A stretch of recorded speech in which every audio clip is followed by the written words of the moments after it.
Welcome back to City Scene. You know, it doesn't feel like December, does it? No, it's definitely warm out here today, but Christmas is here. That's right. Mackenzie Cox joins us from Greenville Fire Rescue. How are you? I'm wonderful. How are you doing, Steve? I'm doing very well. First of all, I have to say congratulations.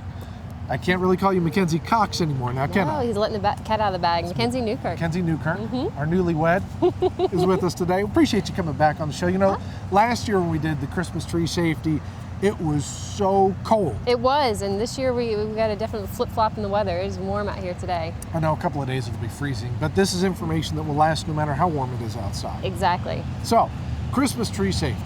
When people come out looking for Christmas trees, by the time they watch this, they may already have one. We'll get to you guys in just a second. What are some of the things you look for to make sure a tree is a wet tree? A wet tree is a safe tree, right? A wet tree is a safe tree. You want one that's been well taken care of. You want one that also is hydrated, because a dry tree is very easy to burn. Now, there's a misconception that any Christmas tree in your house can be dangerous, and that's not necessarily true. A tree that's been well taken care of is just as safe to have in your house as an artificial tree. Okay. And some of the things I learned to look for is you go up and you kind of pull, not really pull hard, but, you know, rub your fingers across a branch to see if any needles. You want to make sure the needles that are on the branches don't come off easily. If they come off easily and fall to the ground, that means that trees have been dry.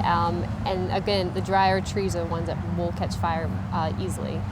Some things that you can do is, one, you can run your hand down the branch, see if you get any in your hand. Also, if you kind of pick your tree up and drop it on the ground, see if you get a lot of them fall off of it. If you do, you may want to look for a tree that may be a little bit better hydrated. Now, some of the tree lots that are around town, you can tell they've got tarps over their piles of trees to help keep that moisture in there. That, I'm sure, helps out as well. It does, yeah. Again, anything that somebody can do to keep the tree, again, more wet than one that's just been sitting there and has no moisture going to it is good. Okay, so I found the tree I want. I love it. What do I do once I get it home? Once you get it home, a good idea is to go ahead and cut the bottom off the tree. Not much, because you don't want to lose a lot of your height, maybe an inch or two. What happens is that sap can dry on the bottom of the tree, and that makes it so the tree, even if you put it in a vase with water, it can't absorb it. So if you cut that off, you get that fresh water that's able to go up into the tree. And start that tree drinking the water right away. Yep. Always make sure that your tree stays hydrated once it's in its base. Again, we're in heated environments in our house where we're going to have the heat blowing, in the house, and that can dry out the tree. So make sure you keep fresh water in there daily. Okay.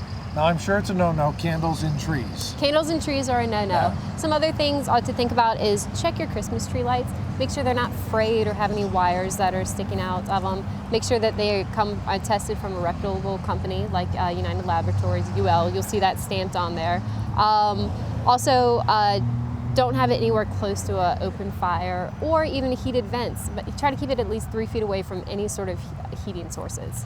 I guess you run the risk if it's by a vent, even though the air may not be that hot when it blows out, that would speed up the drying process. Exactly, tree, that's right? what it does. That hot air just constantly blowing it pulls that moisture off that tree and does make it easier for it to catch fire. Probably want to keep it away from lamps as well, right? Lamps, well, anything that can get hot, especially your space heaters and fireplaces, stuff like that are the big ones that you want to think about. Okay. Now, Public Works, I know when you're all done, Public Works has a great program to pick up trees. And they can also drop them off at the landfill.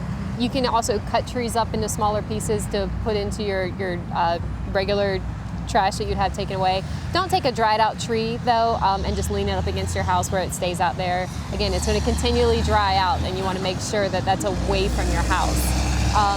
And going back to that note is, when Christmas is over, go ahead and take your tree outside. Don't leave it inside till April and make it like an Easter tree.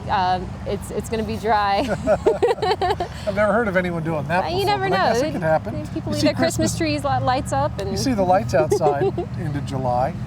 Christmas in July, I guess. So it makes sense. Okay. Yep. Hadn't thought of that before. What else? Some other things to think about. Also, if you have kids in the house, make sure that you don't have any of your ornaments that look like candy or any sort of food items, because small hands, they see a Christmas tree up, they're going to want to play with it, get in and help decorate it. However, they are curious as well, and if they have any, little candy or anything that's shaped or looks like food, they may try to eat that, and that can be a choking hazard for them. that would be bad. That would be very bad. We don't want that either. Fire is very important, but all around safety for the holidays is a big thing. Okay. If people have any questions about fire education and fire safety, who should they call? They can always call me, Mackenzie Newkirk, and I can be reached at 252-329-4679. Mackenzie, thank you much. Thank you. Congratulations and happy holidays. Thank you.